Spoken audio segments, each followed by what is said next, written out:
세계적으로 유명한 성서신학자 가운데 월터 브루그만이라는 브루지만이라고 불리어지는 교수가 있습니다. 그의 전공은 구약 성서신학인데 나중에는 그 성서신학에다가 설교학을 접목시켜 성서 해석의 권위자가 되었습니다. 그러다가 교수 말년에는 설교학 교수로서 오히려 명성을 날리게 되었습니다.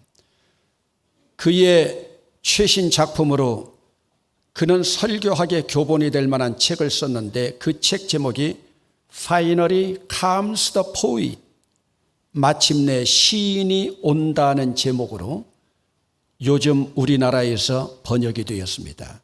마침내는 시인이 온다. 그런데 이 월터 브루그만의 외침입니다. 우리에게 있는 것은 말씀뿐이다. 하지만 말씀이면 충분하다. 여러분, 오늘 이 세상을 살아가면서 오늘 여러분은 말씀 하나면 충분합니까? 월터 브루그만은 그렇게 말했습니다. 우리에게 있는 것은 말씀뿐이다. 하지만 말씀이면 충분하다. 오늘 우리 주님은 말씀이면 충분하게 살아갈 수 있음을 우리에게 말씀하고 있습니다. 여러분, 일본 출신 작가인 시오노 나나미가 저술한 대작 15권으로 되어 있는 로마인 이야기가 있습니다. 저는 그 로마인 이야기를 읽으면서 그 안에 있는 15권의 내용보다도 15권의 책 제목에서 감동을 받았습니다. 물론 각 권의 책 제목은 그 책의 핵심 사상이 농축된 주제를 표현하고 있습니다마는 로마인 이야기 1권의 제목은 로마는 하루아침에 이루어지지 않았다는 제목입니다. 그리고 마지막쯤 가 있는 14권의 책 제목은 그리스도인의 승리입니다. 여러분, 얼마나 멋진 로마인 이야기입니까?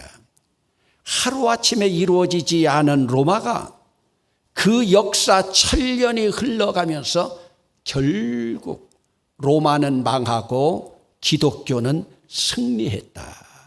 여러분, 기독교인이 아닌 이 저자가 로마 역사를 꿰뚫고 내린 결론입니다. 그러면 여러분, 로마인 이야기의 마지막 15권의 제목이 무엇인 줄 압니까? 로마 제국의 종말입니다. 결국 이 책에서 저자가 보여주는 결론은 하루아침에 이루어지지 않았던 로마 제국이지만 그 제국도 결국 망했고 기독교는 아직도 살아서 승리하고 있다는 메시지입니다. 여러분, 성서 해석의 권위자였던 월터 브루그만이 성서를 꿰뚫어보고 해석한 결론이 무엇일까요? 하나님과 예수님은 오늘날 성경을 읽고 믿는 우리 모두가 상상력을 지니고 살아가는 시인이 되기를 원하시고 있습니다. 즉, 시적인 상상력을 가지고 성령의 감동으로 성경을 저술한 예언자나 성경 기자들의 정신을 이어받아 우리도 상상력을 동원해서 성경을 읽고 해석해야 한다는 말씀입니다. 그러기에 오늘 우리도 성경을 읽을 때에 문자 한 글자 한 글자에 얽매이지 말고 그 안에 함축된 그 의미를 풍부한 감성과 상상력을 동원해서 해석하고 그 뜻을 파악할 때 진정한 의미를 깨달을 수 있다는 주장입니다. 여러분, 세계 역사를 보면 전쟁의 역사라고 해도 과언이 아닙니다.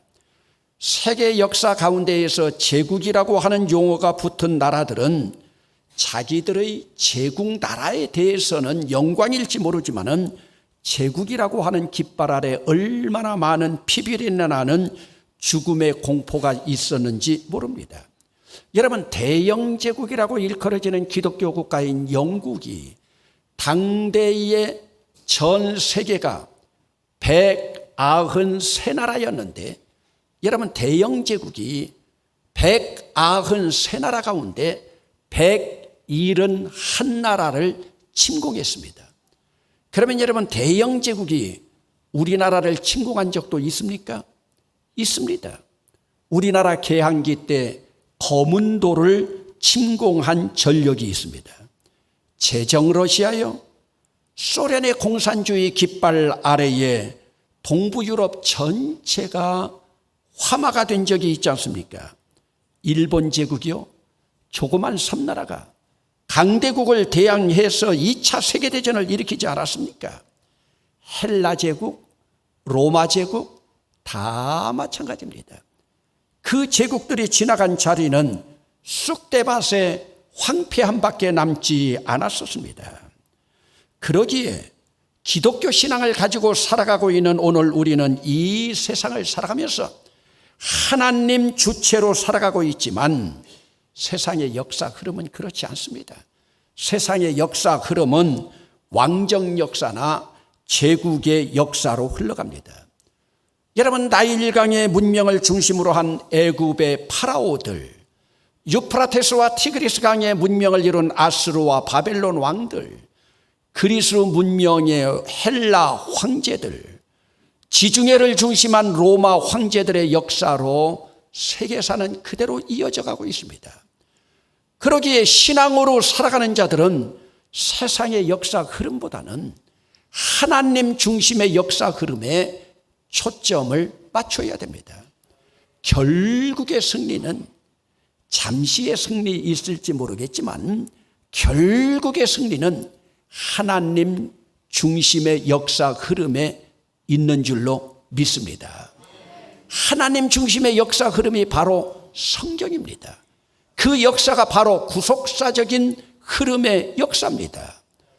여러분, 오늘 성경 본문에 나타나 있는 이 말씀은 유프라테스 강을 중심으로 문명의 꽃을 활짝 피워서 전 세계를 지배했던 바벨로니아 문명의 역사 흐름에 나타난, 그러면서 그 그늘의 피지배계국이었던 유대가 당했던 아픔 속에서 일궈낸 조그마한 승리의 노래입니다.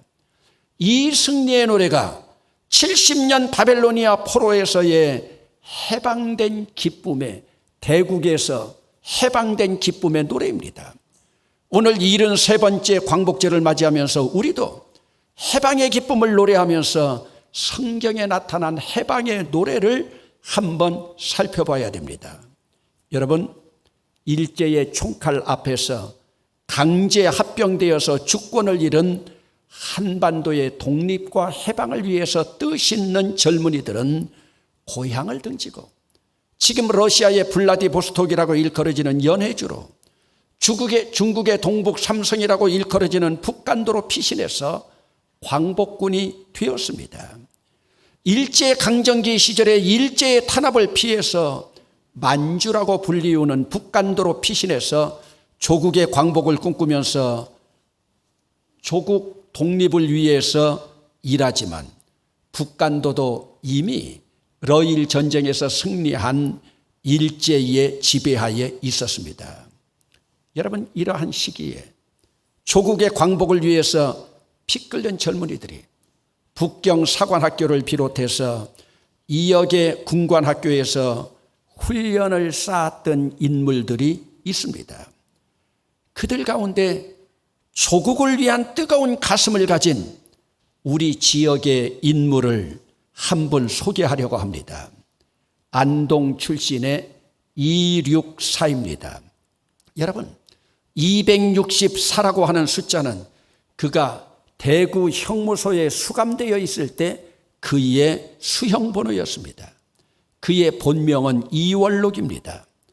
그는 뜨거운 북경의 사관학교 훈련장에서 훈련을 받으면서 한 손에는 총을, 한 손에는 펜을 들고 조국 광복의 노래를 불렀습니다. 그는 요즘 같은 음력 7월만 되면 고향을 그리워하면서 누군가를 간절히 기다리고 있었습니다. 20대의 젊은 꽃다운 청춘이 조국을 잃은 서름에 타향 땅에서 고향을 그리워하면서 혹독한 훈련 속에서 기다렸던 것이, 아니, 기다렸던 분이 누구였겠습니까?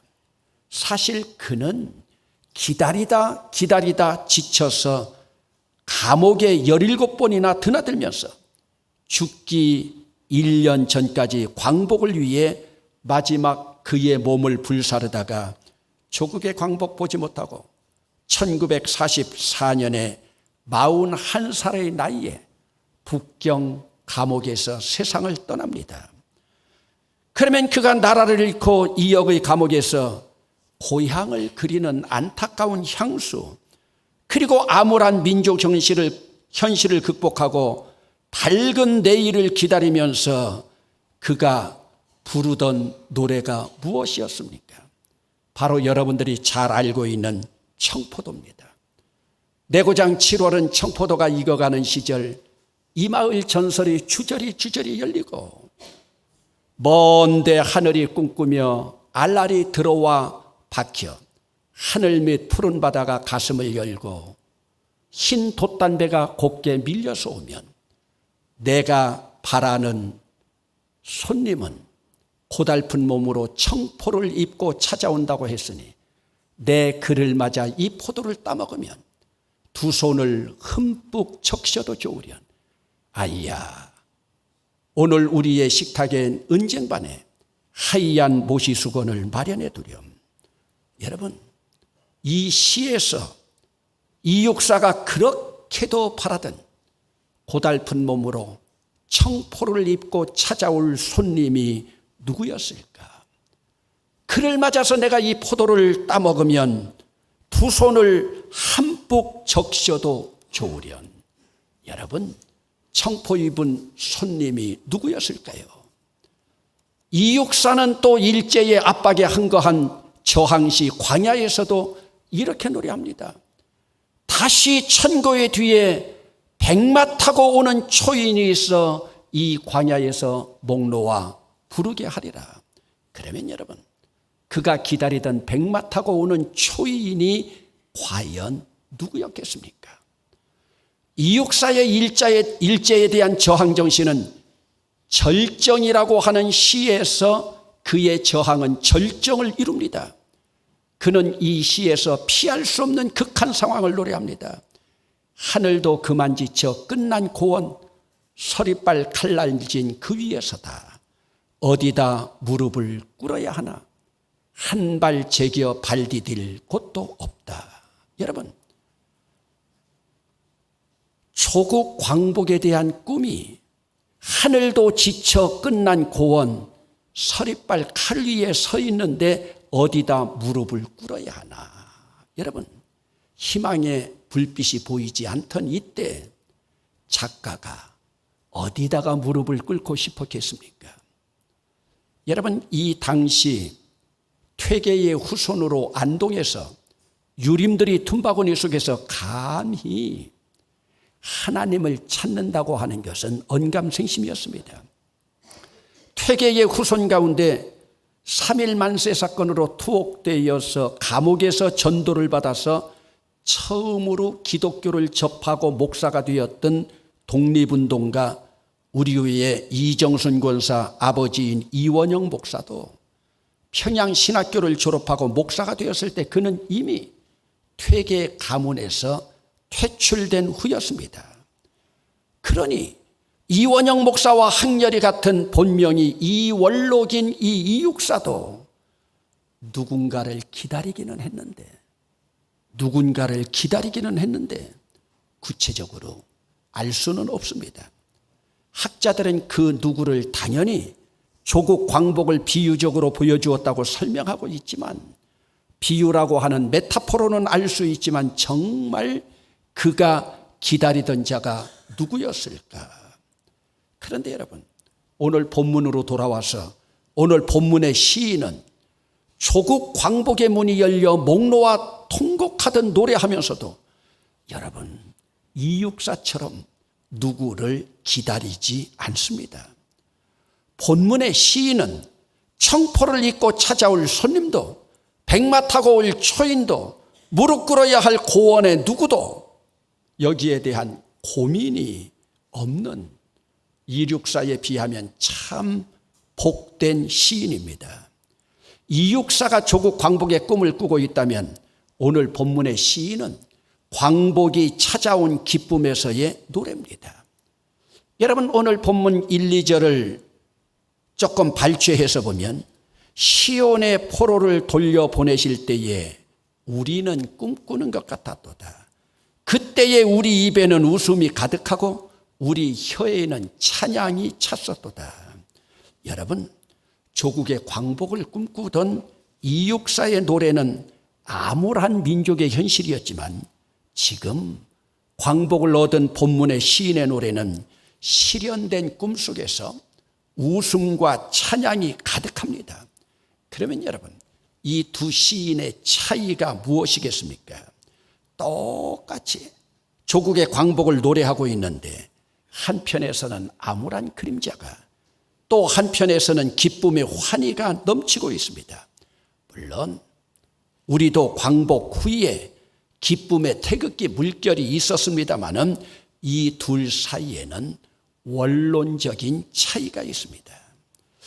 여러분, 오늘 성경 본문을 여러분들이 주목해 보면서 오늘 성경에 나타난 시인은 조국 광복의 주역이, 조국 광복의 주체가 누구인지를 분명히 알고 있습니다. 여러분, 오늘 본문 1절에서 4절까지의 주어가 누구인지 살펴보세요. 모두의 주어는 여호와께서입니다. 여러분, 1절을 보면 여호와께서 시온의 포로를 돌려보내셨고, 2절에 여호와께서 우리를 위하여 큰일을 행하셨고, 3절에 여호와께서 우리 편이 되셔서 큰일을 행하셨으니 우리는 기쁘고, 4절에 여호와여 네게부의 시냇물이 흘러가듯이 잡혀간 자들을 돌려보내 주소서. 여러분, 한 절 한 절 주어가 다 광복의 주체가 여호와 하나님이었습니다. 여러분, 세계 역사가 전쟁의 역사요, 승리자의 노래라고 하지만 우리 신앙 안에서는 패배하는 자 같지만 우리는 결국 승리자가 될 줄로 믿습니다. 여러분, 오늘 여러분들은 인생을 살아가면서 잠깐의 승리를 원합니까? 결국의 승리를 원합니까? 하루아침에 이루어지지 않았던 로마를 보세요.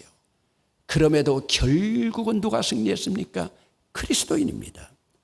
여러분, 기독교를 그렇게도 박해했던 네로 황제를 비롯한 박해자들 있었지만은 결국의 승리가 누구였습니까?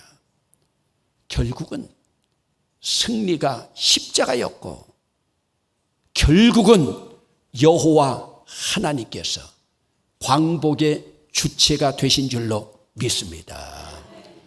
그러면 여러분, 여호와 하나님이 역사의 주체가 되어서 살아가는 이 시대에 신앙으로 살아가고 있는 오늘 우리의 살아가야 될 우리의 도구는 무엇입니까?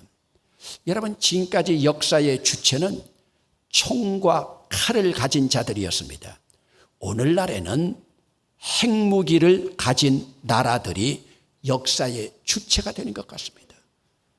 그러니 미국 대통령도 김정은에게 가서 악수하고 서로 타협하고 있지 않습니까? 그러나 그 강력한 무기를 가지고 있는 나라들의 지도자들을 통치하시는 분은 바로 여호와 하나님입니다.